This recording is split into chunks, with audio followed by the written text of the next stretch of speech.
Natalia Radul, and I lead research at Fjord. But I promise not to play any favourites with any Fjord members on this panel. Just perhaps as a question to kick off with, I think, Cameron, you started with a very adamant and strong call to action for this panel. And I think I'd like to give the panel a right of reply to what you said. To briefly recap, it was that as service designers, we are designing lives and lifestyles, and that there's a responsibility that comes with that, and that it should be a shared responsibility. So the question to the panel is, where have you seen, or where would you like to see the kinds of collaboration or knowledge exchange where we've really seen service design practices being leveraged and evolving in some way? So I'll leave that open to whoever would like to answer first. I'm excused. Well, maybe I'll just hop on a bit about what I said earlier. I think that politics is something that could really do with redesigning. And I think that designers have... And I think that we all here are not only, service design enthusiasts, but we're also part of the electorate. And I think that we have a responsibility to be engaging with our elected officials.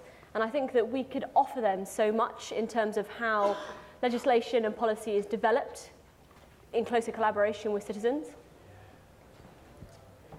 So I would say that I think humanitarian efforts are ripe for service design, and especially around crisis moments. I think there's, considering the plethora of people that get involved in it and the number of just logistics that need to occur, I think that it's a perfect area for that. My attempt at an answer is that when design, and especially service design, is used strategically, it really helps businesses come together across traditional silos.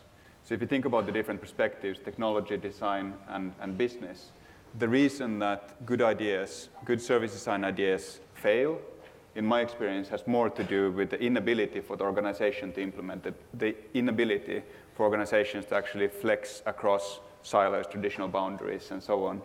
But design can be an amazing catalyst in turning the operation into something that is flexible and moldable. So I would like to see service design applied very much at the heart of businesses and government in the future. And with that microphone, so it's now your turn. So that's fine.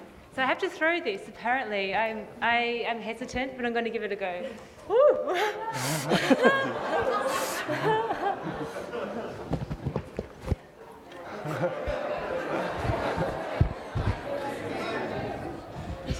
Christian. Hello? Oh, okay. Very impressive. So this is kind of a tough question, but something I haven't heard about at this conference at all. And, specifically in the Fjord presentation, you had that slide which basically says the future is continuous innovation. Now, if this was an industrial design conference, I'd basically I'd pose a counter critique of that, saying, if the future is continuous innovation, then the future is also continuous manufacture and continuous consumption in the global south. Whatever you're making, innovating here, will get made somewhere. And I'm just wondering, because I haven't heard that perspective at all, what is service design in relation to the global south? What is service design in relation to cultures that have completely different models and ways of defining service? CMU talked about alternatives, and I'm just wondering if I could get some sort of, there is no representation here from parts of the world that, I'm just wondering if you have something to say on that.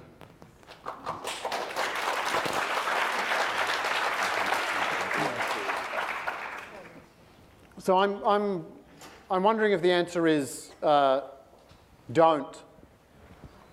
I'm wondering the extent to which we think service design is this beautiful magic potion that solves all problems in all places, or whether it is often the handmaiden of capitalism and certain types of unsustainable futures, in which case, I would be worried about thinking that it should have an answer to the global south. It might be interesting to say it's something that should not be a way of framing that particular problem. That's a really interesting perspective. My answer was actually going to be, I don't know. And that's the honest answer. I don't actually know. But I think it's an intriguing question. Well, also considering that the majority of the world's population lives in the global south. It's not in the global north. Yeah. The bulk of the world's population is in the global south. That's right. So it's a profound and important question. And because it's an important question, we've just internally within Fjord funded an engagement where we will spend time trying to collaborate with people in the Congo, especially the eastern part of Congo. So this is the poorest country in the world. Enormous country from a landmass perspective, enormous in terms of population, but the poorest. And we want to try and actually go on a quest to answer your question. How can design help that community find a way where it can actually connect with NGOs? Because right now it's so poor, there's so little infrastructure that NGOs that want to invest in the country, in that part of the country, actually have nothing to connect into. So can design actually be the bridge? So that's the hypothesis, and that's what we want to experiment with. But because we're just starting it now, I actually don't know what the answer is. We've got time for one more quick question, I've been told. So if someone can throw that thing to someone, and one more very, very quick question. Woo.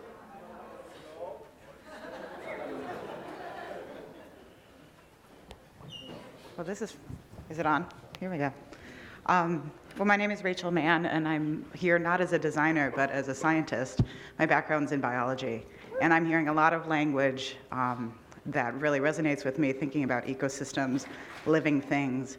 And so I guess my questions, there's sort of two questions. One is there an opportunity to have more of a conversation with people who know more about these types of living systems, and what can we learn from what we know about that? And I guess kind of related to the question here, if we're thinking about living services, things that live die. And so how are we thinking about that life cycle of we're going to create something, but we need to be okay that at some point that's going to end, and what is the plan for that? So I love hearing you say that. I actually, 13 years ago, left the field of design and went and got an MSc in something called holistic science, because I thought it would help me think about design in a fundamentally different way, and it did. And I think looking to living systems, my own research looks at how principles of living systems can inform a different way of designing. So I couldn't agree with you more, but I would say I think it needs to be organismic biology. I think it needs to not be reductionist science so much as the science that is looking at how systems, ecosystems, natural systems cooperate instead of compete. And principles of emergence and self-organization are hugely important, I think, for the kind of work that we want to do here.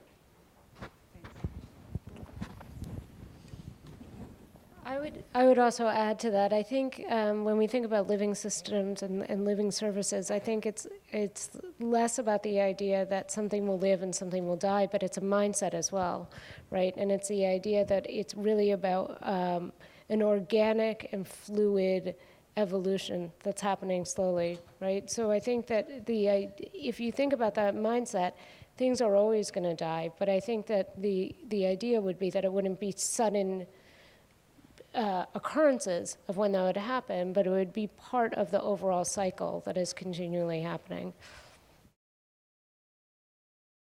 Yeah, I suppose from our perspective, we're looking at how the government policy that can be influenced in a way that aligns more with that. So I suppose it's actually helping governments to understand the role of design as a way to engage with your electorate and build that into the policies and the design of those policies that you introduce. I mean, I don't know if I've got an exact answer to the specific question. It felt like it was to the others on the panel here, but I think that would be our look and our take on that. And I think that the example we gave around the hydrogen car is quite a good example. The company there, the business model that's being developed is all around an innovative supply chain. So the supply chain itself rents the parts to the company. and when they wear out, they take them back and recycle them. And so every part on that car is hired. So I think it's through government policies and changes to the way that government policies are implemented, it enables things like that to happen. But without policy change, you don't get those changes further down the line. And whether that's in design or whether it's in science or wherever that sits, I think that would be our take on that. So I'm afraid I have to cut it there. So please join me in thanking the panel, the final panel for the day. Thank you.